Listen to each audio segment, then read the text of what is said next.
Just married yesterday, and my mother-in-law demanded I bring dinner up to her son's room, my brother-in-law. When I refused, she slapped me right in front of the whole family. I immediately picked up a pot of boiling soup and threw it straight onto her head. Welcome.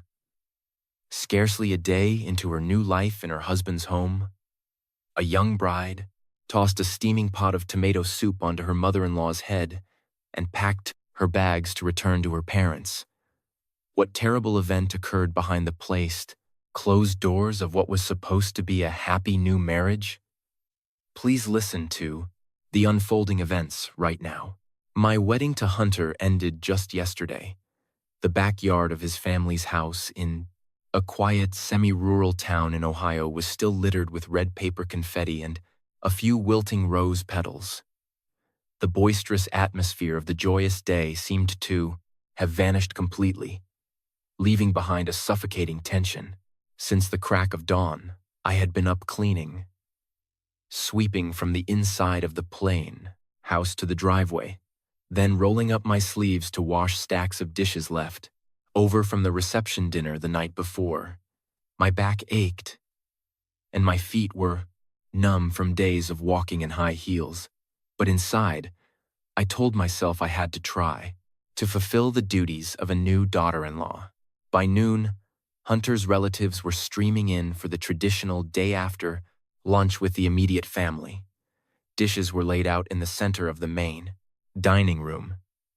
Steam rose from a large pot of spicy tomato soup, mingling with the roast beef and potato salad, filling the corner of the house with savory scents. Tammy, my mother-in-law, sat occupying the most prominent position at the head of the polished oak dining table. She wore a plum-colored silk blouse, her face stone-cold, her sharp eyes constantly darting toward me as I hunched over, serving portions to the elders. Hunter sat right next to his mother, a glass of whiskey raised and lowered in, his hand engrossed in entertaining guests, absolutely never once glancing to see how struggling and sweaty his wife was. The meal went on for a while, with forced laughter ringing through the room. Suddenly, Tammy slammed her silverware down onto the table with a loud clatter. The whole house went silent. She jerked her chin toward me, her voice shrill and bossu. Anna, fix a full plate right now. Get plenty of the roast beef and the best potatoes and take it upstairs to Tyler's room. He's been playing video games up there. Since this morning, he must be starving. Hurry up, don't keep him waiting. Tyler was Hunter's younger brother, already over 20, big and strapping, but incredibly lazy. Since I'd stepped foot in the house, I hadn't seen him lift a finger to help with anything. He just had his face buried in his computer on the second floor. My mother-in-law's request stunned me. If someone were sick, taking care of them in bed would be natural. But Tyler was an able-bodied young man, healthy as a horse. Downstairs, aunts and uncles were seated together. Why demand the 43 sister-in-law carry a tray up to his room just because he was engrossed in a game? I took a deep breath, trying to keep my tone as gentle and measured as possible. Mom, the house is full of relatives right now. Tyler is a grown adult. Let me go. Call him down to eat with everyone, so it's cheerful and proper. If I carry it up to his room, I'm afraid he'll just get used to relying on others, and the elders looking on might criticize our home for lacking order. As soon as I finished speaking, Tammy's face changed instantly. Her eyebrows shot up, her face turning beet red with anger. She felt the authority of a mother-in-law was being threatened right in front of a crowd of relatives. Without letting me explain another word, Tammy sprang up, pointing a finger straight in my face. Oh, you're real smart, aren't you? You haven't even warmed your seat in this house yet. And you dare to lecture your mother-in-law? Lecture your brother-in-law? You think just because your parents have a little money, you can Come here and act like the queen bee? This house is truly blessed to bring in an act and acts like the queen bee, insolent daughter-in-law like you. Before I could react to those stinging insults, I suddenly felt dizzy, and a blade slap that made me see stars landed squarely on my left cheek. The sharp sound echoed through the silent room. The force of a woman in a fit of rage was strong, enough to make me stagger and nearly fall over. A trickle of salty blood oozed from the corner of my mouth. My ears rang, and one side of my face burned, swollen and stinging painfully. I stared blankly at Tammy, then turned to look at Hunter, the man I had just vowed to spend my life with. I hoped he would stand up to stop his mother, to protect his wife. But no, Hunter just sat there frozen. His eyes glared at me, his tone hostile, siding with his mother.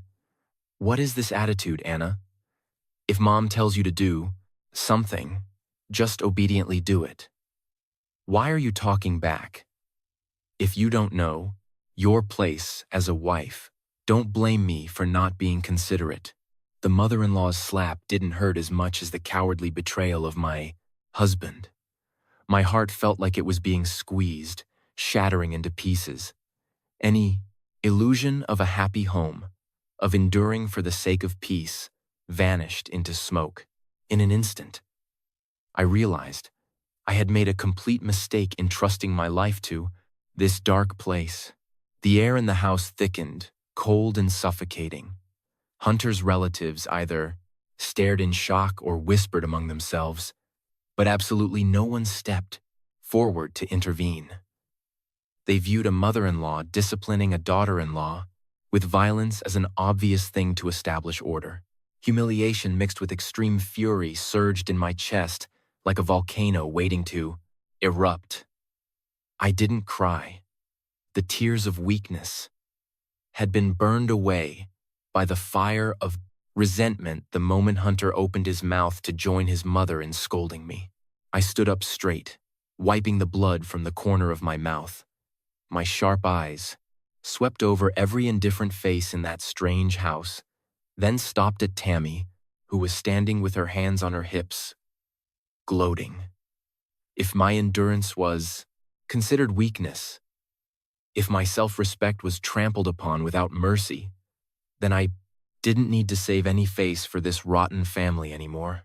Without hesitating for a second, I turned and grabbed the tureen of hot tomato soup sitting on the table. The soup had just been ladled from the stove and was still steaming heavily. With all my strength and fury, I threw the entire contents of the hot soup toward Tammy. A piercing scream tore through the air. The soup drenched my mother-in-law's expensive silk clothes. A few basil leaves stuck to her hair. Although it wasn't boiling enough to cause severe burns, the heat of the broth was enough to make Tammy jump, panic, step backward, and tumble onto the hardwood floor. The whole house swarmed like a broken beehive. People cried out. Some rushed to get wet towels.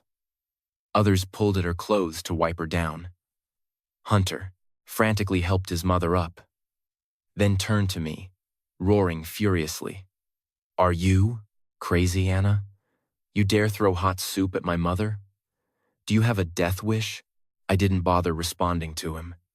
Ignoring the chaos and the cursing behind me, I turned on my heel and walked quickly toward the master bedroom, decked out in fake, gaudy red decorations. I grabbed the clothes I'd worn to the house, threw from all my personal items, ID, and the handbag containing all the wedding cash gifts, and the small rolling suitcase together. This room, this house from now on, I never wanted to step foot in it again. I pulled the suitcase straight to the front door.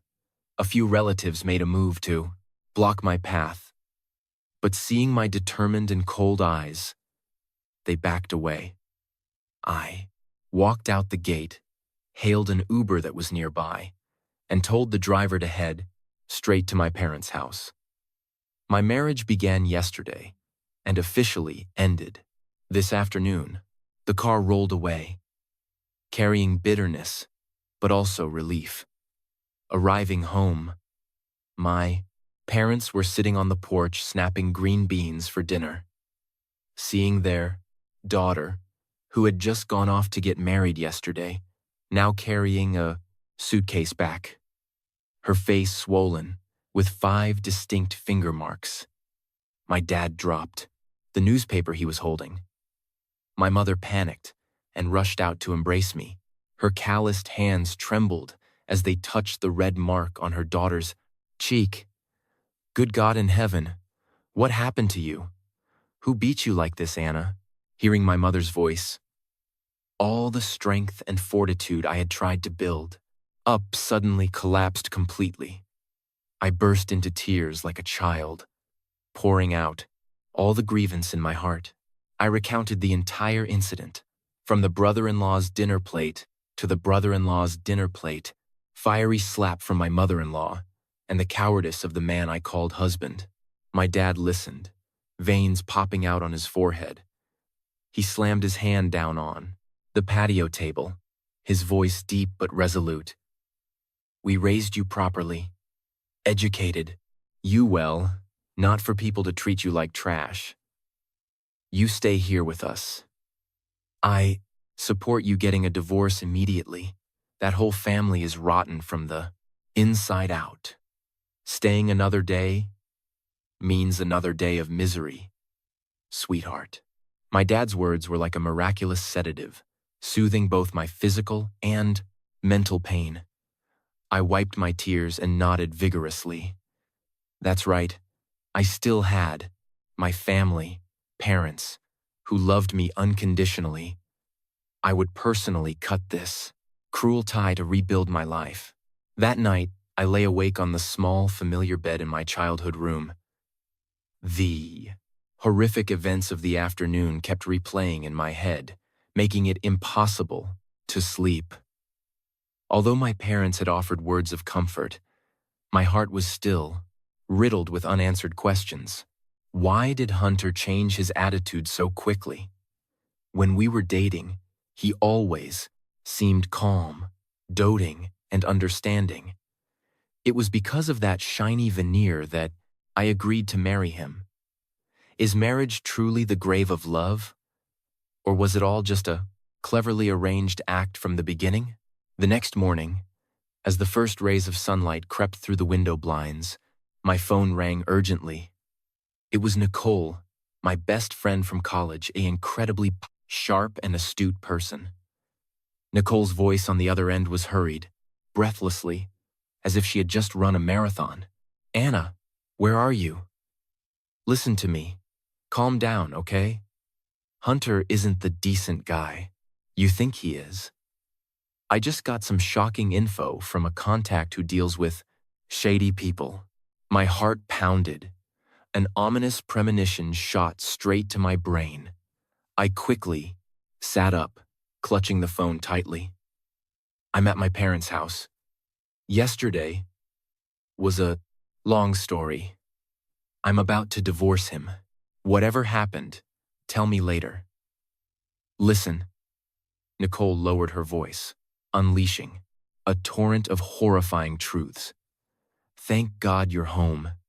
Hunter is a heavy sports, gambling addict. Anna, he's drowning in debt everywhere. From banks to offshore, loan sharks. The thugs are getting ready to seize his assets to cover the debt. Tomorrow, his whole family set a trap for you. They knew your family is comfortable.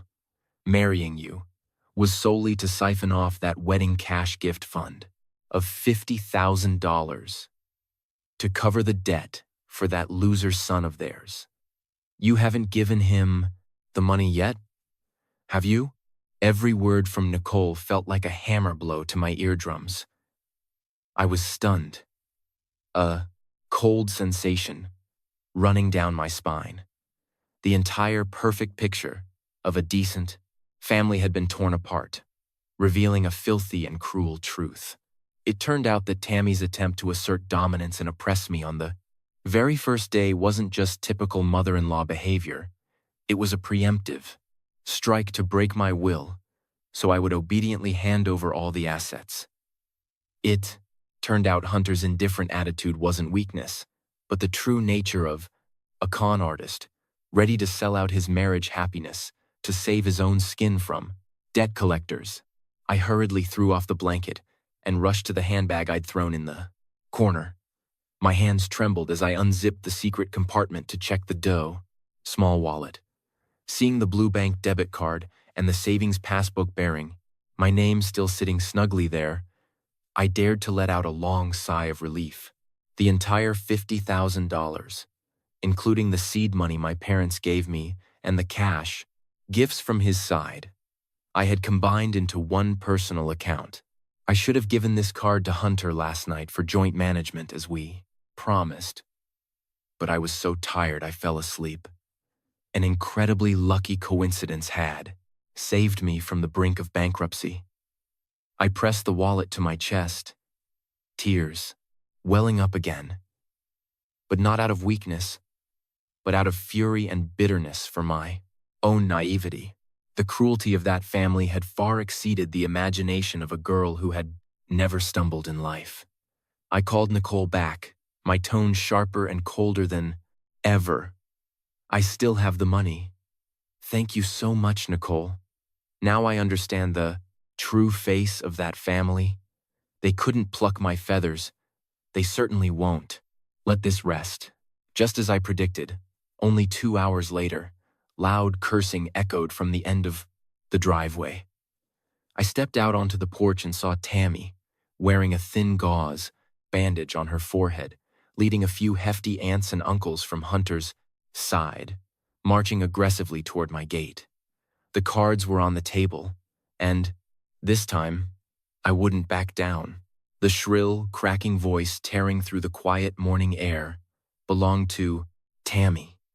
She stood right in front of my iron gate, hands on her hips, the white bandage still on her forehead. Following her were 3 or 4 relatives from the husband's side, their faces dark, exuding murderous intent like they were preparing for a gang fight.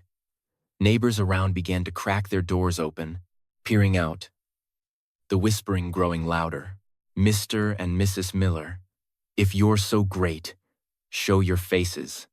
I call on the Nonidus neighborhood to judge this. What kind of world is it where a new daughter-in-law hasn't been in the house a day, throws boiling water in her mother-in-law's face, and then takes off with $50,000 in wedding money? It's fraud. Return the money to this house, then you can divorce or do whatever you want. Hearing his name called out, my dad was furious. He put down his coffee mug, stood up abruptly, intending to rush out, but my mom quickly held him back. I took a deep breath, suppressing the anger to the bottom of my heart, and gently took my dad's hand. I told my parents, this started with me. I had to be the one to directly resolve it. I couldn't let them bear the unjust accusation of fraud. I threw open the front door, walking steadily out to the yard, facing Tammy's bullet-like stare directly. My former mother-in-law saw me appear and seized the beezus momentum to push forward. She pointed straight at my face, loudly shouting the most venomous words. She accused my family of setting a trap for her son, calling me a spoiled girl who targeted the wedding money and then found an excuse to cause trouble and run off with the cash. The relatives behind her chimed in with nasty comments, demanding I return all the money immediately, or they would call the police to have me arrested. I stood silently, listening to her perform her tantrum, waiting for the cursing to thin out as she ran out of breath.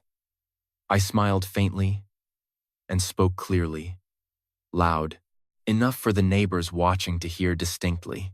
Tammy, don't threaten me with the police. Let me tell you, the wedding money and savings are capital given by both families for me as a nest egg, currently sitting in an account under my name. I haven't taken a single dime from your house, nor spent a cent on personal things. But do you want to know the reason why I had to take that money away immediately?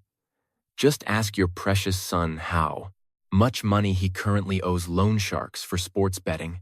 Hearing the words loan sharks and sports betting, Tammy's face instantly changed. The aggressive look vanished, replaced by panic. Her eyes darting around, she stammered, intending to deny it, but I didn't give her a chance to open her mouth. I stepped forward and stated clearly, "Your family knew full well Hunter was drowning in debt. Thugs were about to come seize assets.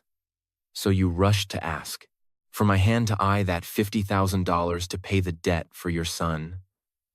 Yesterday, you found an excuse to oppress me, just to break my will, to force me to hand over all the bank cards to your house, right?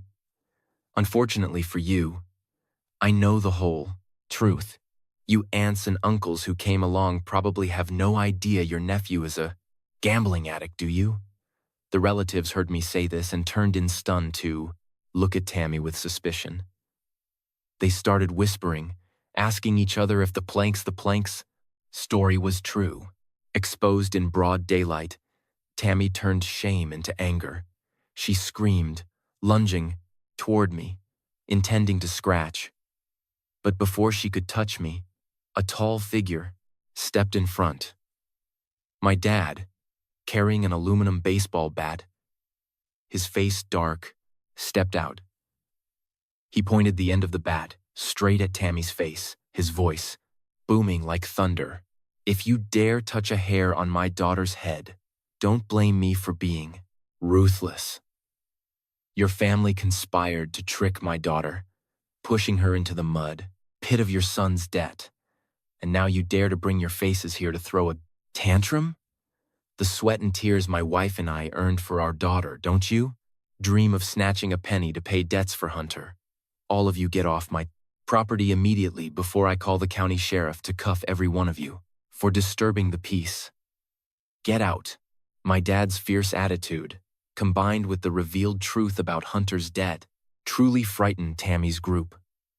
Hunter's relatives glanced nervously at each other, then quietly turned and slinked away, leaving Tammy standing alone. Seeing no one left on her side, Tammy had to swallow her pride. Backing out of the driveway while muttering meaningless curses, she quickly turned tail and walked straight off.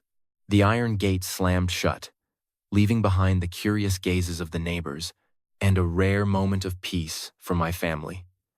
The messy affair with my in-laws seemed to have temporarily subsided after my dad chased Tammy off the property. For days, I locked myself in my room, cutting off all contact with Hunter and his family, waiting for the day the court called to resolve the divorce petition. But life always has cruel twists people can't foresee. That evening at dinner, my mom cooked her special meatloaf, which smelled very fragrant. Normally, I love this dish. But for some reason, as soon as I smelled the meat, my stomach churned with waves of nausea. I hurriedly dropped my fork, covered my mouth, and ran straight to the bathroom to dry heave. A feeling of fatigue and dizziness invaded my body, making me unsteady. Mom saw this and frantically ran after me to rub my back. Her eyes scanned my pale face. The intuition of an experienced woman made her start. She hurried to the pharmacy at the corner, bought a pregnancy test right away, and brought it back to me. I held the test in my hand, heart pounding, hands trembling, uncontrollably. 5 minutes of waiting in the bathroom felt like a century. And then 2 bright red lines appeared clearly. The sky before my eyes seemed to collapse completely. I slid down onto the cold tile floor, tears streaming down my face. Why now? Why would a life choose to appear when its parents viewed each other as enemies? just when I was finding every way to escape that terrible family. If I gave birth to the baby, it would have a drug-addled, gambling, con artist father. Where would its life go? But if I aborted it, that was a terrible sin my conscience would never allow. My mother hugged me tightly, both mother and daughter sobbing. My dad stood outside the door, his shadow on the wall looking 10 years older. A gut-wrenching sigh echoed in the quiet space. The whole house was immersed in an atmosphere of extreme deadlock. My mother advised me to stay calm. Every problem has a solution. A life is a blessing from heaven. You can't just say, get rid of it. But if my husband's family knew I was pregnant, they would certainly cling to this pregnancy, to torment me, to force me to pay debts for Hunter. I couldn't sit and wait for death. The next day, I decided to go to a law office in the county seat for advice. Attorney Sarah, who handled my file, was an incredibly sharp, calm woman who understood psychology. After listening to me present the entire situation, from the loan shark debt, the abuse, to the fact I just discovered I was pregnant, Sarah clasped her hands together, thought for a moment, and then analyzed it thoroughly. Sister, I really understand and sympathize with your situation. Before the law, unilaterally divorcing when the wife is pregnant can still be resolved, but the race's time will drag on and the procedures are quite complex, especially when the breach's other side deliberately stalls and refuses to cooperate. Hunter and his family need money. They definitely won't easily sign the divorce papers for you if they don't achieve their goal, but you are holding a very strong card in your hand, which is the baby in your hand. Belly. I stared blankly at Sarah, not understanding what she meant. Sarah poured me a glass of warm water, her tone shifting to something more resolute and cold. Families in these parts with old-fashioned thinking like Tammy's are incredibly desperate for grandchildren, especially a male heir to carry on the family line. Hunter is the oldest son. They might be terrible to the daughter-in-law, but they absolutely never want to lose a drop of their family's blood. I advise you to use this pregnancy as a bargaining chip. When you go to court mediation, declare bluntly that if Hunter doesn't sign the divorce papers, you will immediately go get an abortion. Strike straight at their psychological desperation for a grandchild.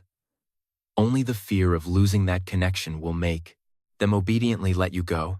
Hearing the lawyer's advice, I shuddered, feeling a chill, using my own unformed child as bait to threaten this action was too cruel for a mother. But thinking back, if I softened, if I revealed weakness and love for the baby, his family would seize that weakness and tear me apart to the bone. I couldn't bury my youth with a gambler, nor could I let my child be born into an environment full of deception and cruelty. I clenched my fists and nodded agreement with Sarah's plan. A fierce psychological battle awaited me ahead, and I had to be the pure winner. The day the county court summoned the couple for mediation was also a day the sky was overcast with gray clouds, signaling a heavy rainstorm about to hit. I wore simple clothes, my hair tied up neatly, carrying all my ID, Hunter's loan, records provided by Nicole, and the ultrasound paper still smelling of printer, ink. My parents intended to come to support me, but I firmly refused. This was my own battle. I had to face it myself and end all grievances with that man. Hunter arrived more than 30 minutes late.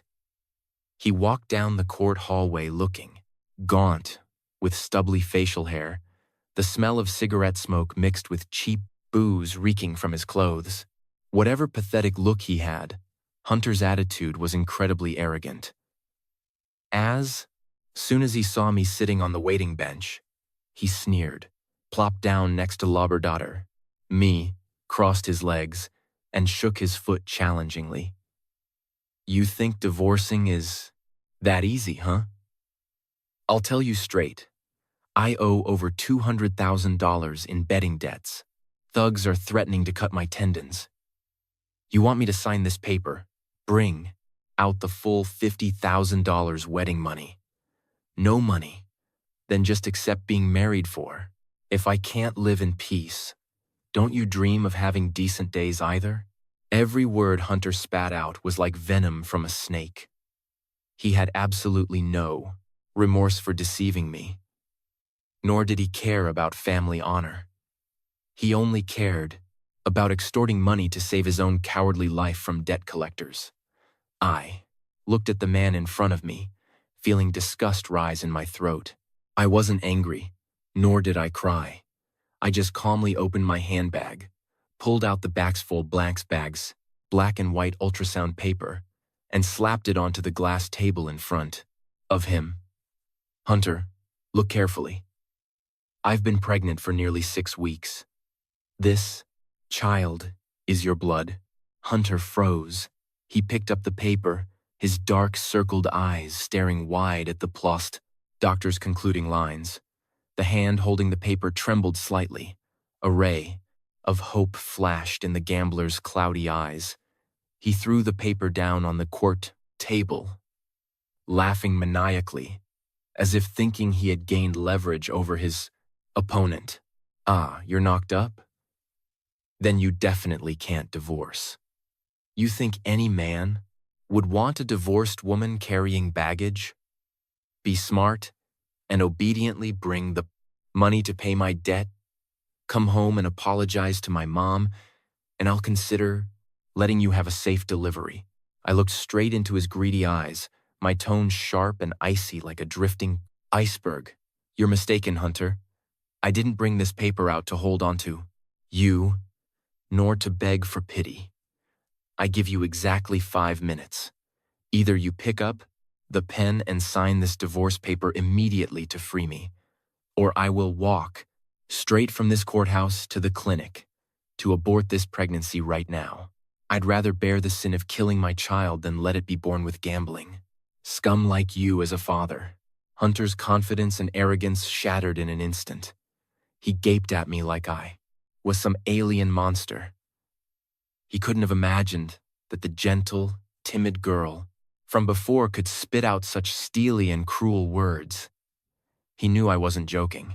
My determined eyes proved that I was ready to do anything to sever the tie with his family. The mindset of prioritizing a male heir, desperate for a grandchild, suddenly became his fatal weakness. Unable to keep calm, Hunter frantically pulled out his phone to call his mother. Tammy's voice boomed from the speakerphone, full of panic and fear. Good God, sign it for her right now, son. Keep the grandchild for Mom. Our whole family only has you as a son. A daughter-in-law can leave, and you can marry another, but a blood grandchild cannot be lost. Don't let her kill it. Sign it and demand the child later. Sign quickly. Tammy's screaming was the final straw, shattering Hunter's last bit of stubbornness. He hung up, his hands trembling as he picked up the ballpoint pen. On the table, he ground his teeth, glaring at me with resentment, but unable to do anything else. Under the witness of court officials, Hunter reluctantly signed his name on the uncontested divorce petition. I carefully took the paper, checked the signature thoroughly, then folded it neatly and put it in my bag. At that moment, I felt a 1,000-pound weight lifted from my chest. I stood up, without looking back at Hunter once, taking long, steady strides out of the mediation room. Outside the courthouse hallway, the pouring rain began to fall, washing the stuffy atmosphere clean. Starting today, I had officially removed the shackle called marriage, preparing to step into a new journey full of thorns. but completely free. Walking out of the courthouse gate, the rain poured down. Heavy raindrops whipped my face, stinging cold, but the external chill couldn't compare to the agony tearing at my insides. Holding the uncontested divorce paper, I knew I had won the battle for freedom, but the price to pay was too high. I hailed a taxi, telling the driver to go straight to the Planned Parenthood clinic in the city. Sitting in the car, my hand unconsciously rubbed my still flat abdomen, my mother's heart constricting in waves. The decision to abandon my own blood was the cruelest thing I had ever done in my 20-some years of life. But I had no other choice.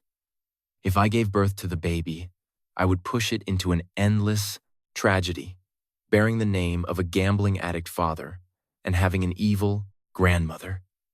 I closed my eyes tight, silently apologizing to the little life that hadn't yet formed. Mom is sorry. In this life, we weren't meant to be. I hope you are reincarnated into another, more peaceful and happier family. The clinic hallway smelled of antiseptic and hurried footsteps. I handled the payment paperwork and then sat huddled on the waiting bench before the procedure room door. Around me were women with all sorts of expressions. Some looked pained, some vacant.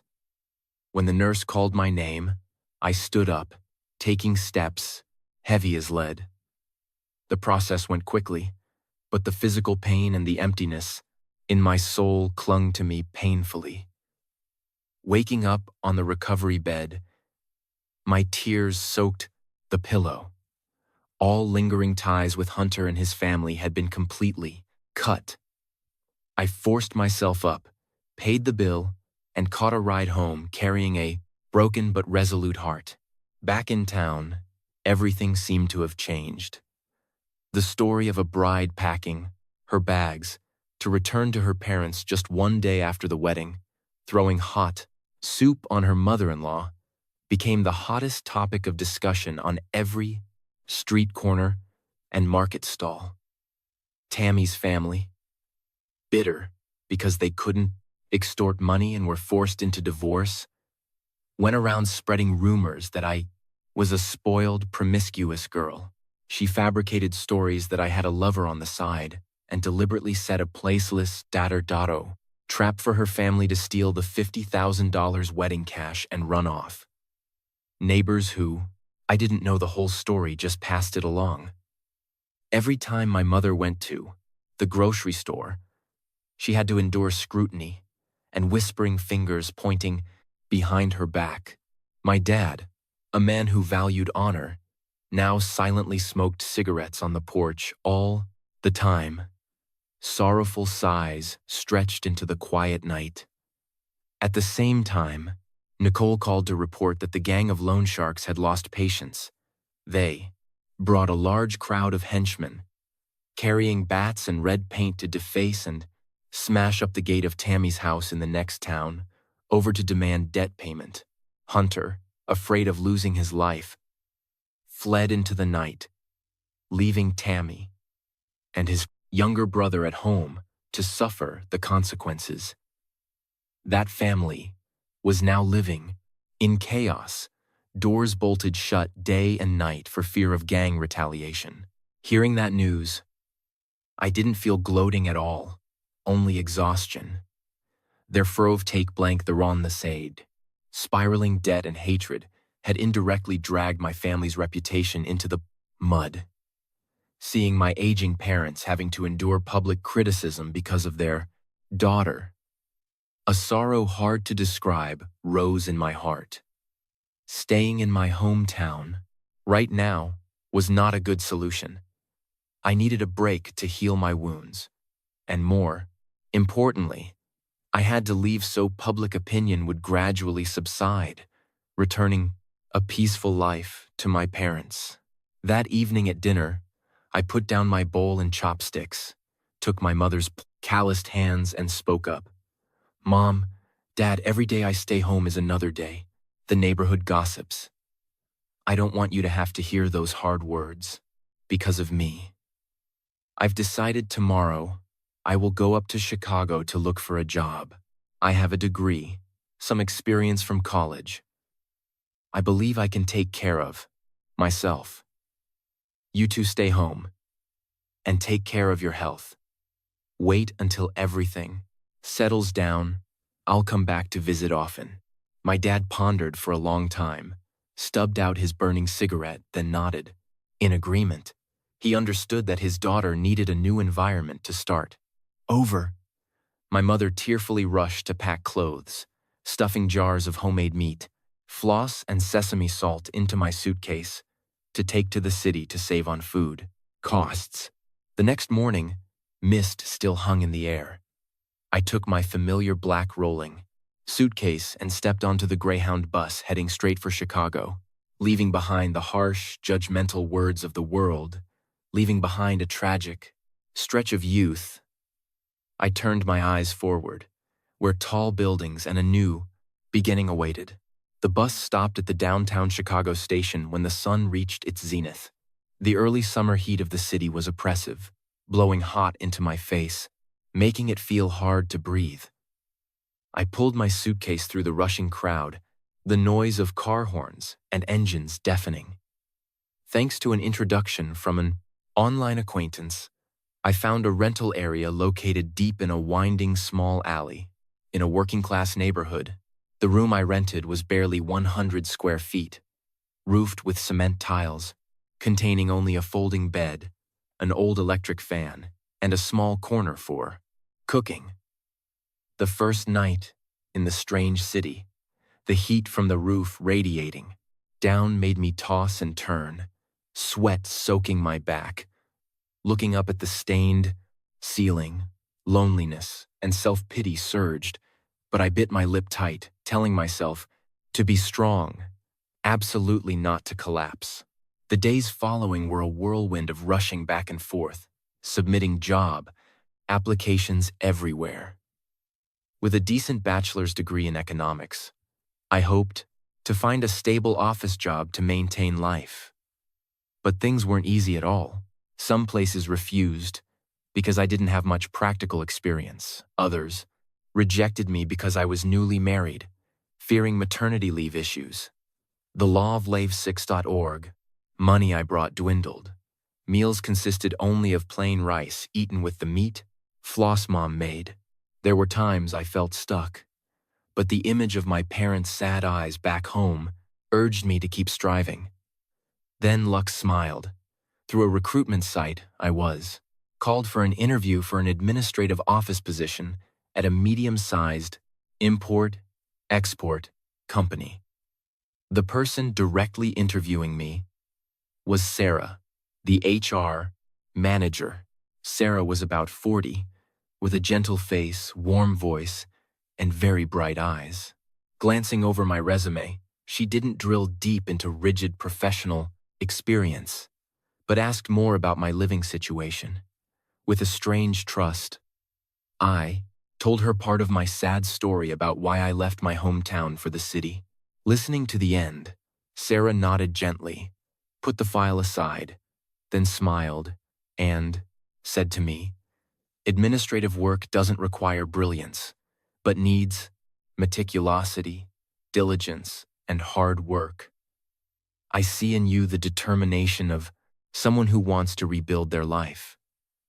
You start tomorrow.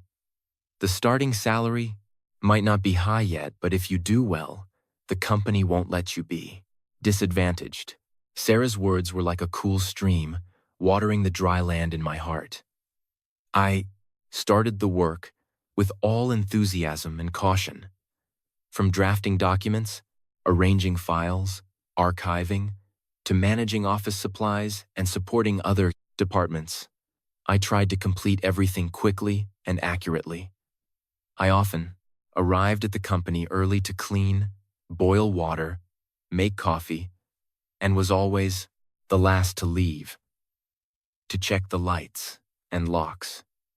My diligence gradually scored points in the eyes of colleagues, and especially Sarah. Sarah was not just a boss, but like an older sister in the family. Knowing I was renting in a shabby, low-security area, she stepped up to help me find another room that was spacious, cleaner, located right near her house, and very reasonably priced. Because the landlord was her acquaintance, on weekends she often called me over for dinner, teaching me how to cook delicious local dishes, sharing life skills, and how to behave in the office. Thanks to her warmth and guidance, my emotional wounds gradually scabbed over. I started to know how to smile more, buy myself a few new outfits, use a little makeup to brighten my face. My life gradually went into a stable orbit, peaceful and full of hope. I secretly thought, perhaps the storms had receded behind me. My quiet office life lasted more than 3 months until shocking news struck, shattering everything. During lunch break, I received a call from Nicole, my best friend back home. Nicole's voice on the other end was incredibly panicked, accompanied by the noise of traffic on the street. "Anna, have you heard? Hunter got arrested by the police. This morning, county police read the warrant and detained him at his house for fraud and asset misappropriation. Heard he forged land documents from relatives in the village to pawn them for money to pay gambling debts. The whole town is in an uproar." Here, I was stunned, dropping my pen on the desk. A cold sensation ran down my spine. Although I had foreseen the consequences of getting involved in gambling and loan sharks, I didn't expect Hunter to be bold enough to defraud innocent people of their assets. The law spares no one. Prison is the inevitable outcome for him, a visible karmic retribution. I sighed, told Nicole to monitor the Brussens situation, then hung up. I told myself his business had nothing to do with me anymore. Husband and wife, divorced. Everything considered ended. But I underestimated the shamelessness of Tammy's family. About 2 days later, when I was standing at the reception desk on the first floor to receive parcels for the company, a familiar figure burst straight through the tempered glass doors of the building. It was Tammy. She looked haggard, dressed sloppily, her hair messy like a bird's nest. Panic and destitution were clearly visible on her face. By some miraculous method, maybe by probing through my old college friends or following acquaintances from our hometown, she had found the exact address where I was working. As soon as she saw me, Tammy's eyes lit up like a drowning person grasping a straw. Ignoring the stunned looks of the security guard and dozens of people passing in the lobby, she rushed over to grab the hem of my shirt, crying loudly, "Anna, I beg you, please save Hunter." The police took him away. The lawyer says, "The crime is very serious. He has to go to prison for over 10 years. A married couple has deep ties. You are holding $50,000 in wedding money. Bring that money out to accept the debt for Hunter, so people will drop the charges, please. If you don't save him, this family line will end." Tammy's screaming cries echoed throughout the first-floor lobby, attracting the attention of all employees from companies in the building. People started stopping, pointing, and whispering. A few colleagues from my company returning from lunch also stopped dead, eyes wide, looking at the unbelievable scene before them. Tammy didn't stop at pulling my shirt. Suddenly she knelt down on the polished granite floor.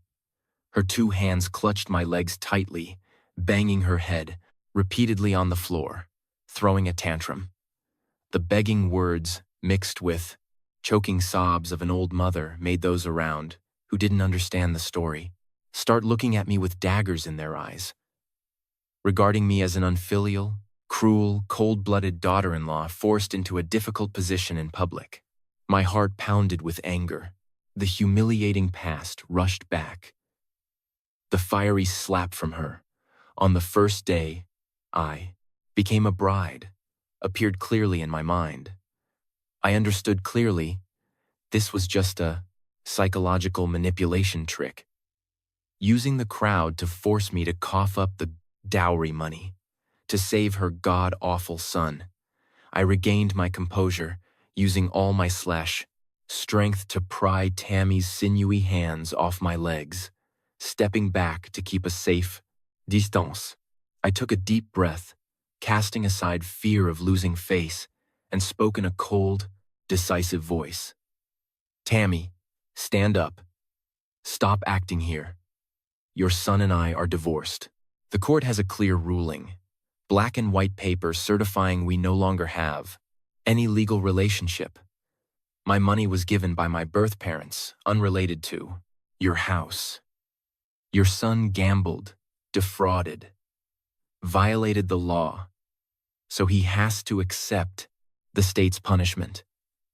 Don't expect to use crying tricks to force me to shoulder debt for a criminal. I have no obligation and will never spend a dime on the family that once trampled on me. Hearing me say that, Tammy knew the situation couldn't be swayed, so she flipped her face faster than flipping a pancake. She stopped crying, glared at me, shouting the most uncivilized insults, cursing that I would face retribution, not wanting to prolong the scene and affect the company's image. I turned and asked the 2 building security guards standing nearby. Security officers, please help me invite this woman out. This person is not an employee, nor does she have a business appointment. Her causing a disturbance here greatly affects the building's security. The security guards immediately stepped forward, firmly inviting Tammy out of the lobby. She struggled violently, her mouth never ceasing to curse until she was pushed completely out onto the sidewalk. When the glass door closed, blocking all the noisy sounds, I breathed a sigh of relief, adjusted my clothes, then smiled and bowed my head to apologize to the surrounding colleagues for the incident just now. Sarah came down from upstairs, witnessing the end of the story, walked over and gently patted my shoulder, her eyes full of understanding.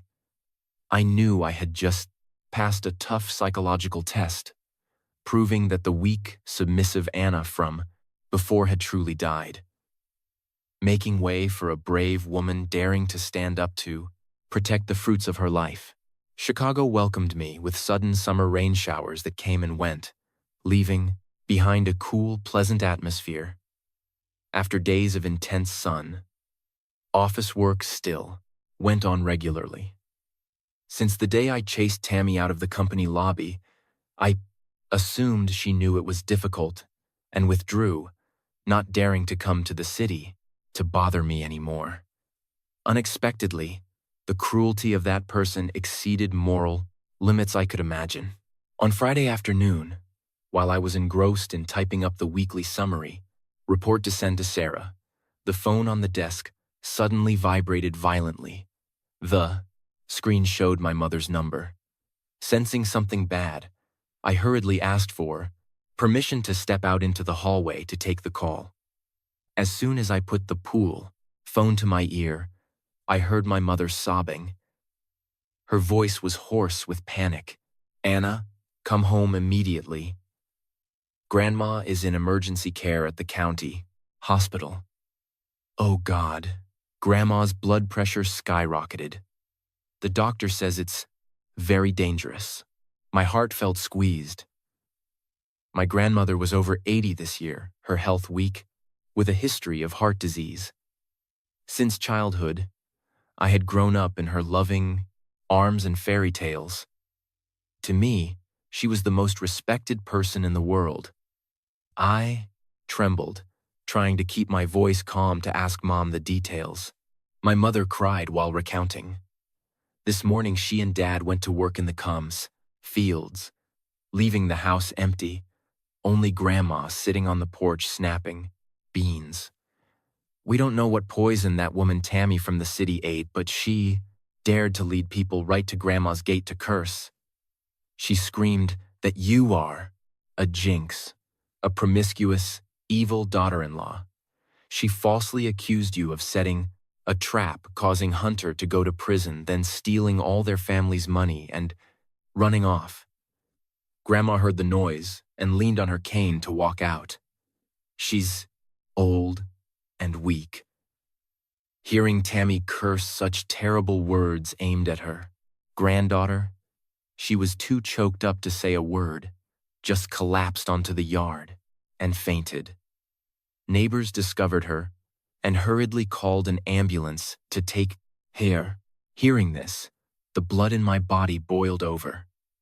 The last drop had overflowed the cup. Tammy couldn't extort money from me, so she turned to bite viciously, venting her anger on an old, weak woman, unable to defend herself. This action was not only cowardly, but an unforgivable crime. I immediately returned to the office, asking Sarah for a few days off because the family had an emergency.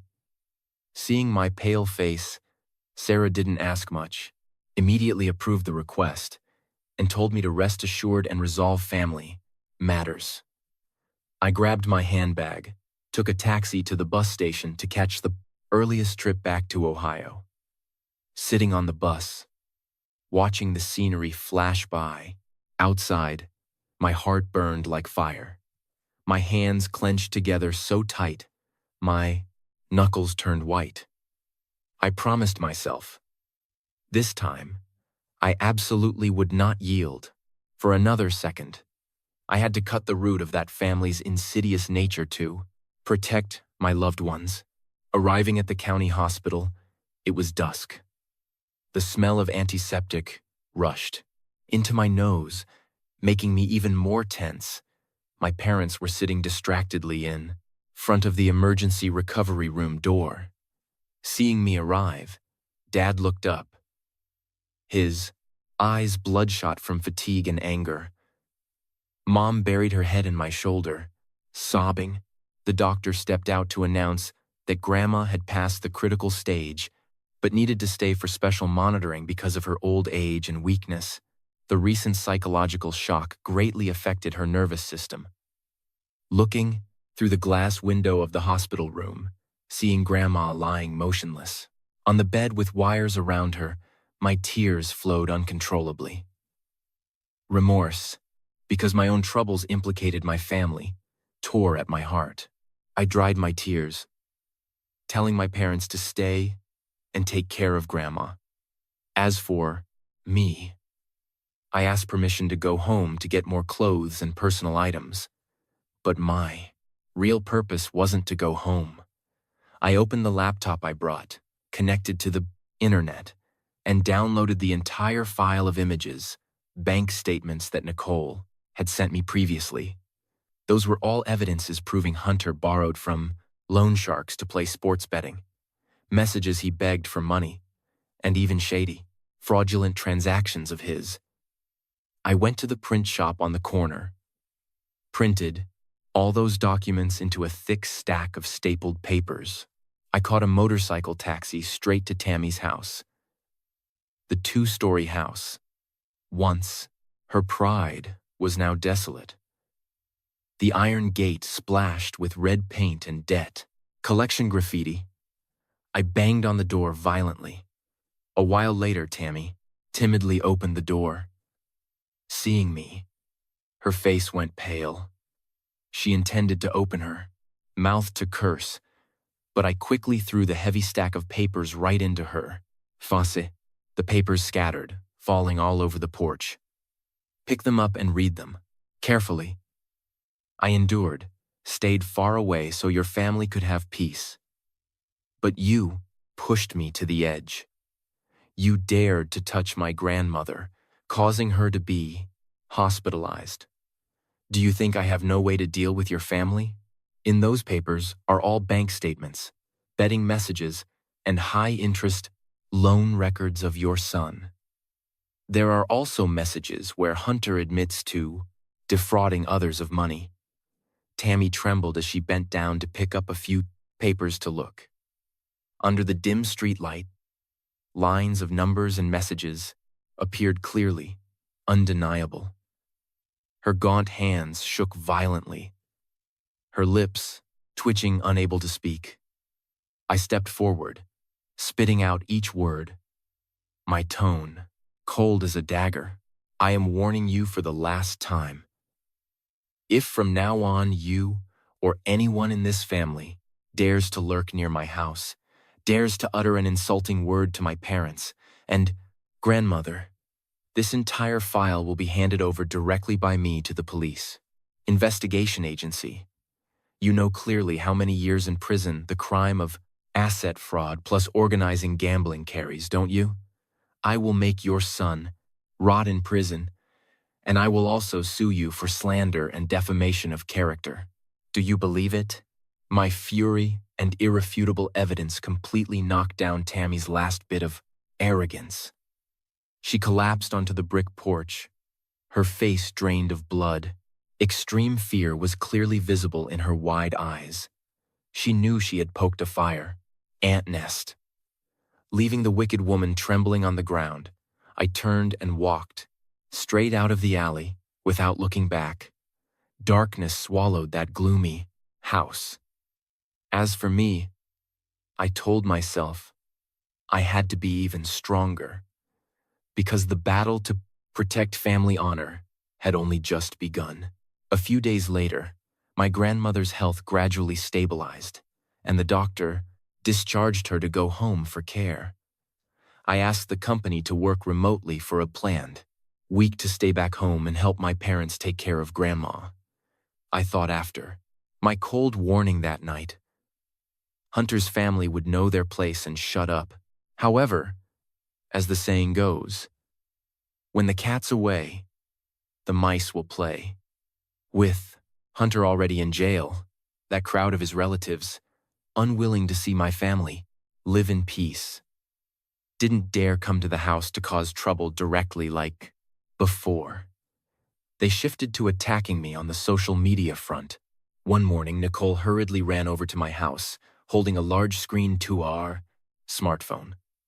She was panting, pulling me to the corner of the garden, then opened the Facebook app immediately for me to see. Anna, look at this. Hunter's family is truly too much. They hired people using fake accounts to post articles cursing you all over local community groups in Najin, town, even family confession pages with hundreds of thousands of members. Read what they wrote here. I took the phone, eyes skimming the screen. A long-winded article was posted anonymously with a sensational, bold text headline. The article recounted a daughter-in-law named A from town X, just married for a day, who revealed her gold-digging nature, defrauded the entire wedding gold and cash value hundreds of millions, then ran away to Chicago. Not only that, the author of the article also blatantly fabricated that this daughter-in-law used mental abuse to drive her husband to depression, falling into the path of gambling, then getting entangled with the law. Under the comments section were thousands of shares and nasty curses from netizens. They called me the most unpleasant terms, reviled even my parents for the crime of not knowing how to teach their child. Reading those lines filled with slander and hatred, the bridge of my nose stung. The tongue of the world is indeed sharper than a sword. Strangers online who didn't know the truth just based on a random article were ready to join in trampling a girl's honor. My mother returned from the market seeing me and Nicole standing there looking tense. She questioned us. Knowing the story, my mother clutched her chest and sobbed. My dad sat silently smoking, looking into the distance sadly. Family, honor preserved for generations, now smeared with dirt by faceless people behind keyboards. I took a deep breath, steeling myself. If I remained silent, I would default assume those slanderous words were the truth. I couldn't let my parents go out on the street bowing their heads, not daring to look at anyone. I looked at Nicole with determined eyes. Nicole, help me. I have to write a correction post on my personal page and send it to those exact groups. I cannot let them twist black into white anymore. Nicole nodded vigorously. The two of us went into the room and turned on the computer. I spent a whole morning drafting a detailed, honest, and fully evidenced article. I recounted the entire story from the first day, as a bride being bullied to serve the brother-in-law, being slapped by the mother-in-law right at the dinner table.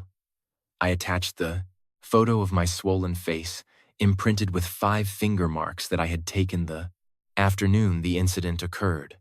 Next, I released all bank statements, screenshots of messages Hunter borrowed from loan sharks, messages Hunter admitted to gambling and being in debt before marrying me. Finally, I included images of the court's uncontested divorce decision paper and the confirmation paper of Hunter being detained by the police agency for fraud. I used sincere words, not cursing, not reviling back at the old in-law's family. I only recounted the truth as it was in the capacity of a woman deceived, abused, and having to stand up herself to regain freedom. The article, uploaded less than an hour, attracted thousands of interactions. The power of truth, plus undeniable evidence in black and white, instantly turned the tables. Netizens are inherently very sharp. When seeing clear statement photos and the arrest warrant with the red stamp, they immediately understood who was playing the victim to deceive public opinion. The comment flow reversed rapidly. Thousands of comments defended me, sympathizing with the suffering of an oppressed daughter-in-law. They turned to fiercely criticize Hunter's family, condemning the abusive action of the mother-in-law and the bad habits of the portent, gambling husband. The previous anonymous smear post was reported by netizens en masse to the point it vanished from Facebook. Hunter's crowd of relatives were humiliated and had to lock all personal accounts because netizens flooded in to stone them. Public opinion finally stood on the side of justice. My parents breathed a sigh of relief. Going out the alley, neighbors asked after and shared. Instead of scrutinizing, looks like before. I had proven my innocence, washed away the bad reputation of fraud. But I didn't foresee that the outrage of the online community would ignite another terrible event happening right in real life. The victory on social media brought my family a short period of peace. Everyone in the neighborhood understood my situation. No one whispered anymore. Grandma's health also gradually recovered. She could lean on her cane to walk around the Gradervive yard. I felt assured packing luggage, preparing to return to Chicago to continue work. But right on the morning I intended to leave, an unexpected disaster struck my family like a fatal sneak attack from the darkness. Early that morning, my dad rode his old bicycle to the town market to buy some beef and soup bones to stew porridge for Grandma. The town market was about 3 miles from my house, located right at a large intersection, always bustling with people passing by. There, when my dad had just finished buying things and was leading the bicycle, intending to return, a group of tattooed, tough-looking men blocked the front of the bike. The leader of that gang of thugs was none other than Larry. Larry was Tammy's younger brother, meaning Hunter's biological uncle. He was notorious throughout the region as a hardcore gangster specializing in loan, sharking, and protection rackets. My successful exposure post online not only made Hunter's family lose face, but indirectly exposed their high-interest loan ring, causing Larry's business to be seriously affected. Bitter because of being cursed by the online community and losing gangster prestige, Larry decided to vent his anger on my dad to take revenge. Larry aggressively approached and grabbed my dad's collar, loudly cursing, blaming my family for destroying his sister's house. My dad was a gentle but extremely tough person. He didn't tremble at all, bluntly replying that evil deeds bring evil returns. That family cheated my daughter, so they must bear the tunia legal consequences. Seeing my dad not submit, Larry angrily swung his hand and punched him hard in the face. The punch of a powerfully built thug made my dad stagger and tumble onto the placin asphalt road. The bicycle fell over, meat and fish scattered. Not stopping. There, Larry kicked my dad a few more times, shouting threats. Then he and the Devonish gang got on motorcycles and sped away in the shock of those around. When I received the call from a neighbor who went to the market together, reporting the Bivo news, the earth under my feet seemed to collapse. I threw away my luggage, suitcase, and caught a ride with Mom straight to the community health clinic. Stepping into the clinic room, seeing my dad lying on the white mattress bed, my heart hurt like thousands of needles were piercing it. Dad's haggard face was swollen, one eye bruised purple. The corner of his mouth bleeding had been carefully bandaged by the doctor. His clothes were stained with mud, scratches. My mother ran over and hugged Dad, sobbing. Dad grimaced in pain, but still tried to force a smile to comfort my mother's hand. He looked at me, voice hoarse, but trying to appear strong. "I'm fine, Anna. Just a few flesh wounds. Don't worry. Those thugs just rely on numbers to bully the weak. The law is still there. They can't do anything to our house. Tomorrow you just go up to Chicago to work. Don't miss your job." Tears raced down my cheeks. Self-blame rose, overwhelming my chest. If I hadn't been determined to divorce, if I hadn't exposed them, then my dad wouldn't have had to suffer this physical pain. His whole life he was an honest farmer, never causing enmity with anyone. Yet in his twilight years, he was brutally beaten by gangsters in public. Just because he wanted to protect me, support me, in seeking happiness, Dad had to pay too high a price. I grasped Dad's rough hand, pressing it tightly to my cheek. The resentment within me turned into a block of cold ice. I used to think just running away, just using the law and public opinion to protect myself was enough. But I was wrong. With thugs like Larry, patience and ordinary logic have no effect. They only know how to use violence to solve problems. Dad, I'm sorry.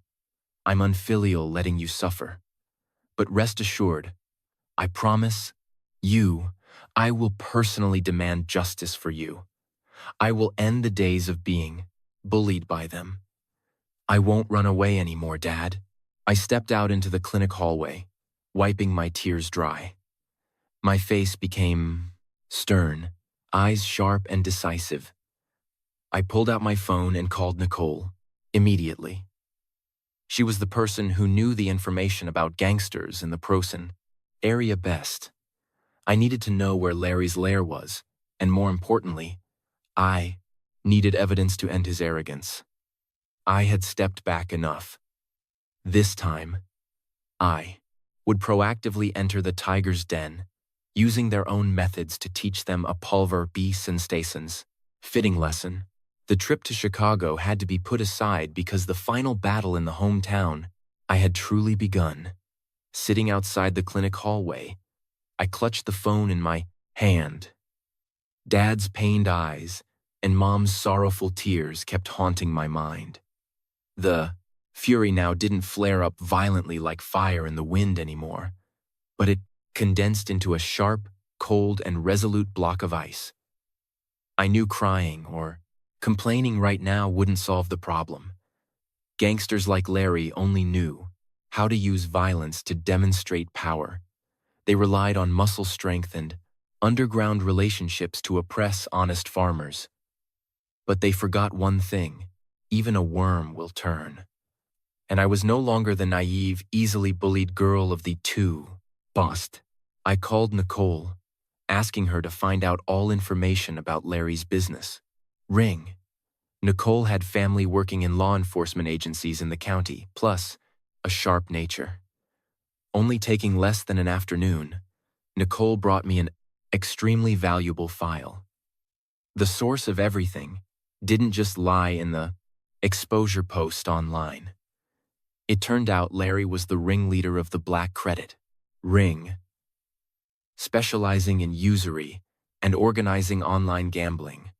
All the money Hunter threw into sports betting matches was pumped in by Larry under the form of cutthroat hot loans, transaction text segments, transfer statements from Hunter's account to an intermediary account, then pouring into Larry's pocket, were all fully collected by Nicole. Larry was the biological uncle, but was the very one who pushed his nephew onto the path of prison to profit. Now that Hunter was caught, the ring was partially exposed. Larry was finding every way to hide traces and beat my family to vent anger.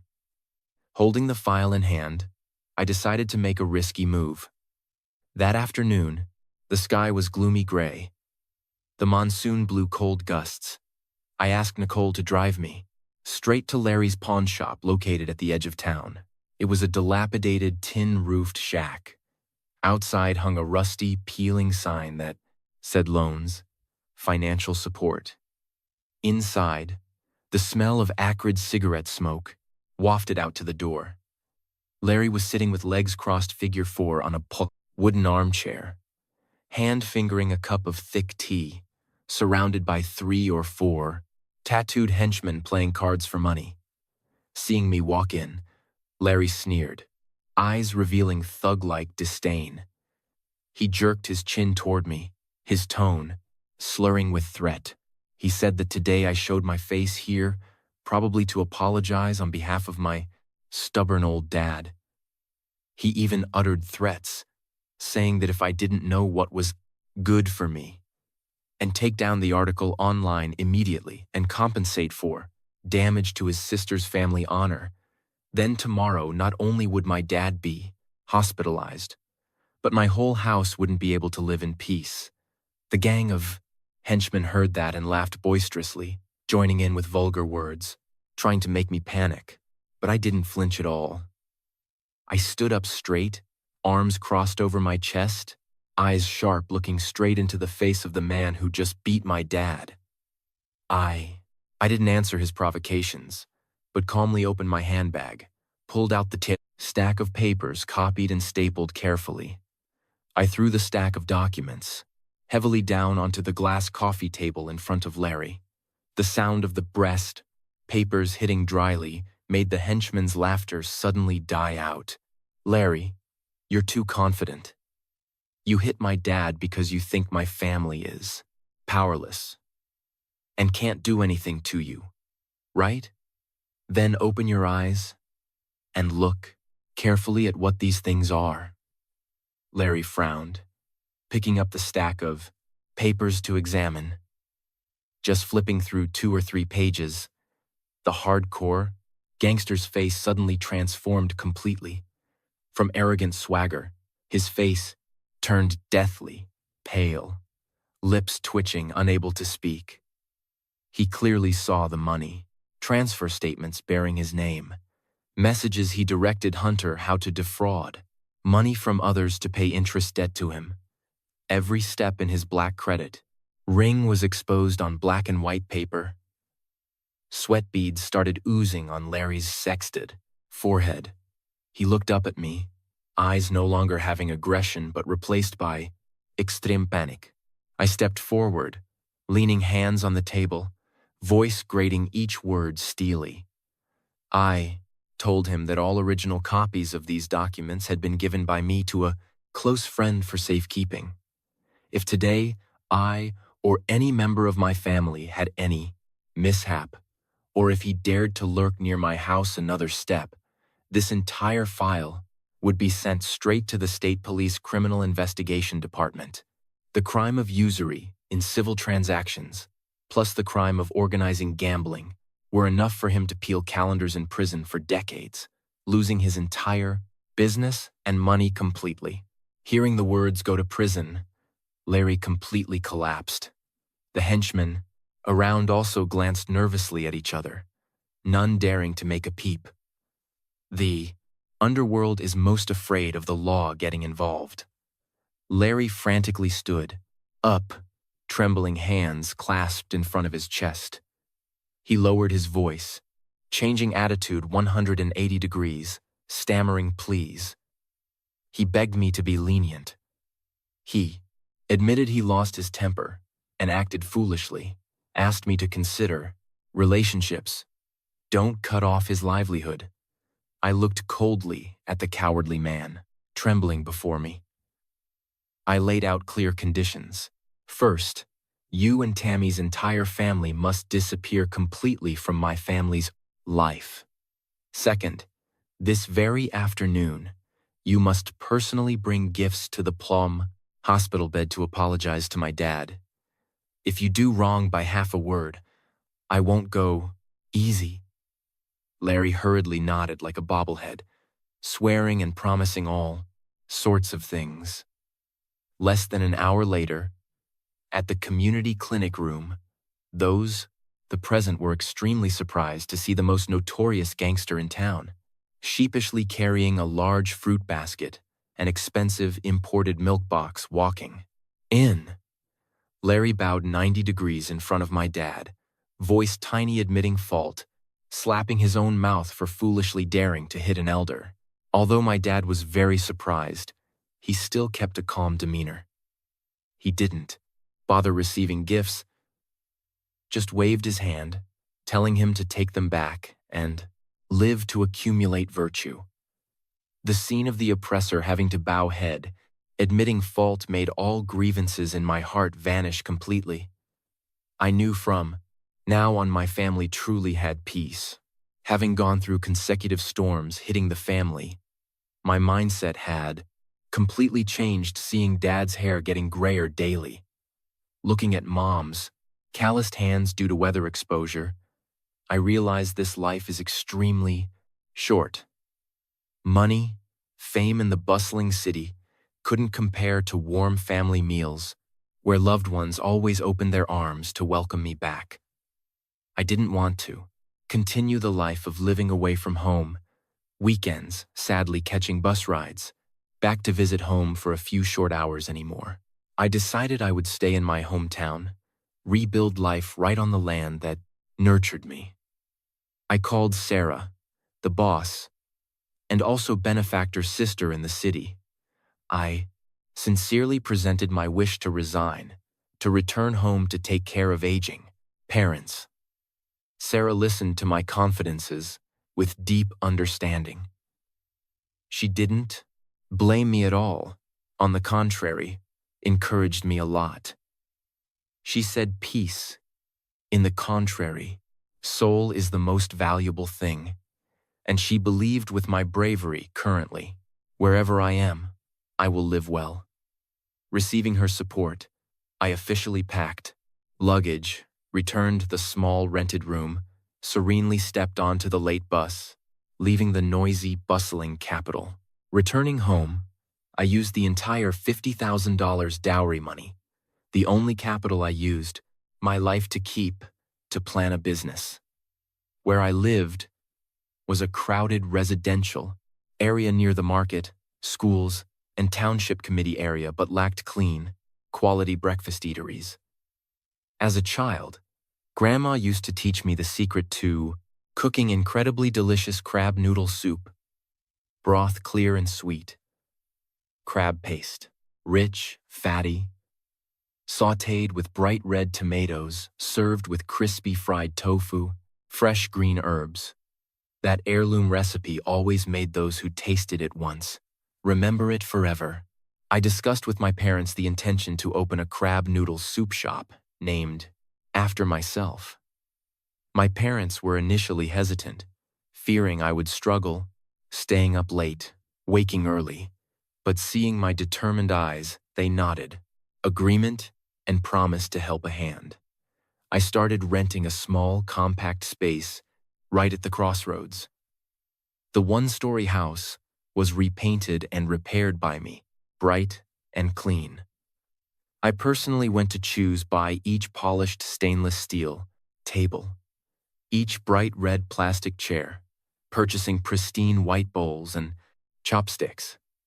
The sign Anna's crab noodle soup was hung up neatly. The first days preparing for opening, my whole family was busy from early dawn. My mother was in charge of going to the market from 3 a.m.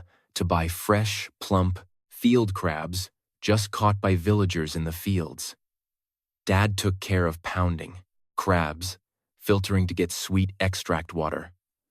As for me, I assumed the most important stage of seasoning spices, frying shallots and fat, sautéing crab, paste until golden, and frying tofu so the outer crust is crispy while inside remains soft and moist. Opening day, the fragrant aroma of the boiling broth pot flew far throughout the neighborhood. The red of tomatoes, yellow of fried tofu, green of scallions, and fatty brown of crab paste created an irresistible, attractive bowl of noodle soup. Customers initially stopped by out of curiosity, wishing to support Mr. and Mrs. Miller's daughter, who just went through storms. But right when tasting the first spoon of broth, the cool, rich flavor of the homeland completely conquered them. Good news spreads far. People introduced others. Just within the first month, my noodle shop became the most crowded breakfast spot in the area. Although the work was physically demanding, always smelling of kitchen smoke and shrimp paste, I felt incredibly happy. Thanks to the openness, friendliness, and smile, always on my lips. Customers coming to the shop always felt comfortable like at home. The shop's revenue increased daily. Money coming in like water exceeded the salary level of office staff in the city. I became a confident, independent, small boss, managing my own life.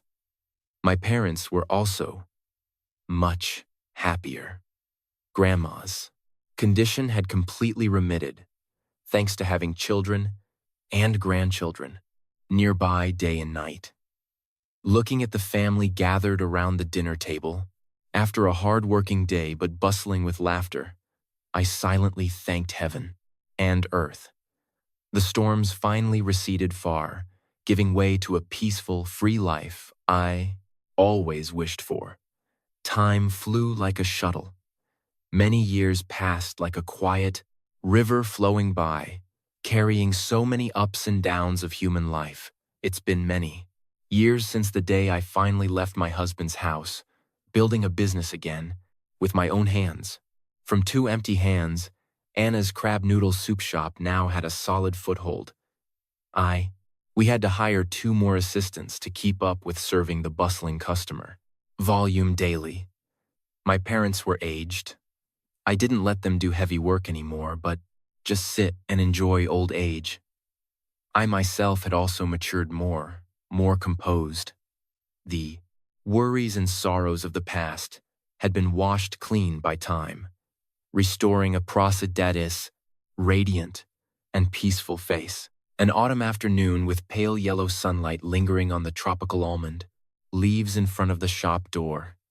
The weather was chilly, people passing on the back road also thinned out gradually. My noodle shop had thinned out of customers. Only a few people left sitting, eating the last late bowls. I was hunched over, using a damp cloth to wipe the stainless steel tabletop clean, preparing to clean up to close, for rest when a shadow fell long on the tiled floor. A man, taking, limping, slow steps walked into the shop. The sound of heavy footsteps, echoing, in the quiet space, made me look up. Pausing for a few seconds, only from the corners of the eyes did I recognize the Pablia man in front. That was Hunter, the man who used to be my husband, used to carry a dashing, arrogant and cruel appearance back then, now tattered to the point of being hard to believe. He was gaunt, dark, cheekbones sunken, revealing clear marks of suffering from time in prison. Hair cut short stubbly already showed some gray strands. The clothes worn on his body were old, frayed and torn at the tomans, 2 elbows. His legs stepped high and low, consequences of fights in prison, or could be due to illness not treated properly. He had just finished his prison term a few days ago, returning with empty hands, a dim future, and the burden of guilt weighing heavily on his shoulders. Hunter stood meekly in the corner of the shop, not daring to step deep inside. His deep-set, cloudy eyes glanced quickly at me, then hurriedly looked down at the worn toes of his shoes. The arrogance and greed of the man who once wanted to drive me to death had now vanished, leaving only extreme inferiority complex and self-consciousness. I stood still, the table-wiping cloth still held in my praise hand. My emotions right now were incredibly strange. I felt no hatred, no anger, nor any intention to mock or scold him. The only thing rising in my heart right now was just a secret sigh for a human life that had gone astray. Immediate karma. The price he had to pay was enough for what he caused. The silence lasted a long time. Finally, Hunter struggled to open his mouth, his voice hoarse, slurring, trembling in the cold autumn wind. "Anna, I apologize.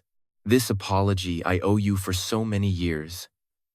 My mother and I caused too much suffering for you and your family. During the years lying in prison, I thought a lot.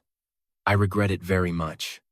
I know I don't have the qualifications to hope for your forgiveness. I just wanted to come here to see you living well, say words of apology, then go. You take care of your health." Having said words from the bottom of his heart, Hunter turned and trudged out of the shop. His tottering, lonely figure gradually disappeared around the bend of the shaded road. His family was now desolate, old mother sick with illness, himself bearing a criminal record. Life ahead for him would be a long series of days atoning for faults. I stood watching Hunter's back, gently placing the cloth on the table. Suddenly, a peaceful smile bloomed on my lips, a smile of forgiveness, of completely letting go of the entanglements of the past. His belated apology was the final piece, closing the sad book page of youth. All grievances and love-hate had been washed away, clean by the wind. The sky cast shadows of afternoon, sunset fell, dyeing a whole peaceful countryside red. I turned inside to clean up the stall, turned off lights, and pulled the iron door shut. Tomorrow would be a new day beginning. Parents were waiting for me at home by a hot dinner tray. My life from now on would only remain brilliant, free, days overflowing with love.